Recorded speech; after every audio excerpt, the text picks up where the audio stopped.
The name of the author is the first to go, followed obediently by the title, the plot, the heartbreaking conclusion, the entire novel, which suddenly becomes one you haven't read, never even heard of.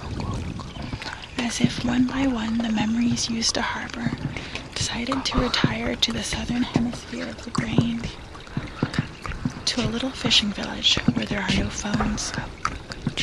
Long ago, you kissed the name of the 9 muses goodbye and watched the quadratic equation pack its bag. And even now, as you memorize the order of the planets, something else is slipping away.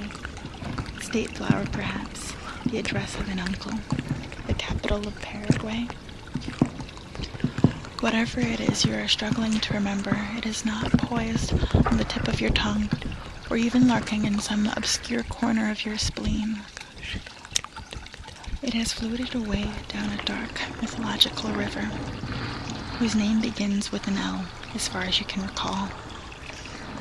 Well on your way to oblivion, where you will join those who have even forgotten how to swim and how to ride a bicycle. No wonder you rise in the middle of the night to look up the date of a famous battle in the Gokon War. No wonder the moon in the window seems to have drifted out of a love poem that you used to know by heart.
My books I'd fain cast off, I cannot read.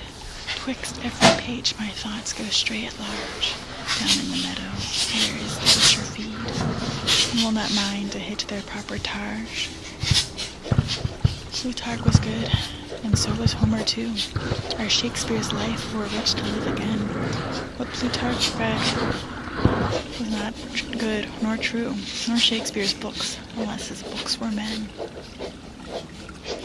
Here will I lie beneath this walnut bough. What care I for the Greeks or for Troy town, if juster battles are enacted now between the ants upon this hummock's crown?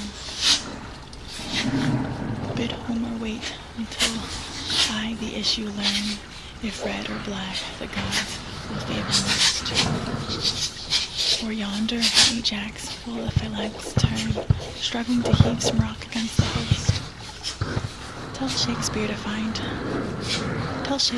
attend some leisure hour, for now I have business with this drop of dew. And see you not, the clouds prepare a shower, I'll meet him shortly when the sky is blue. His bed of herd's grass and wild oats was spread last year with nicer skill than monarchs use. The clover tuft his pillow for my head, but how do I learn to hear music? Top my shoes. How does an oblivion of noise become I know the forged clouds have shut all in. How does the pain of the right become pleasure? All's well. The scattered drops are falling fast. The answer to these questions returns to the brain's sun in the flower talent. Its ability to change its on own. my bed of oats. But see that globe, The auditory cortex, like all our now like a sensory lonely areas, planet, there it is deeply floats, plastic. and now it sinks. Neuroscience studying music. Drip, drip of the trees for all the country round, and richness rare distills from every bow. The wind alone makes every sound, shaking down crystals on the leaves below. Alternative specific sequences.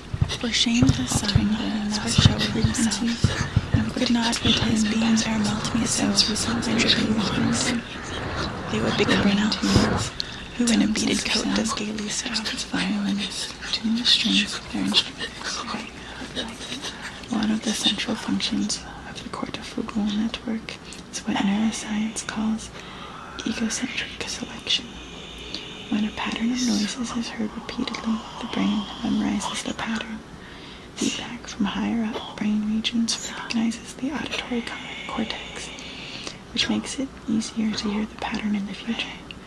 This learning is largely the handiwork of dopamine, which modulates the cellular mechanisms underlying plasticity. But what orders the cortical feedback? Who is in charge of our sensations? The answer is experience. While human nature largely determines how we hear the notes, it is nurture that lets us hear the music. From the 3-minute pop song to the 5-hour Wagner opera, the creations of our culture teach us to expect certain musical patterns, and which are over time wired into our brain. And once we learn these simple patterns, we become exquisitely sensitive to their variations. The brain is designed to learn by association.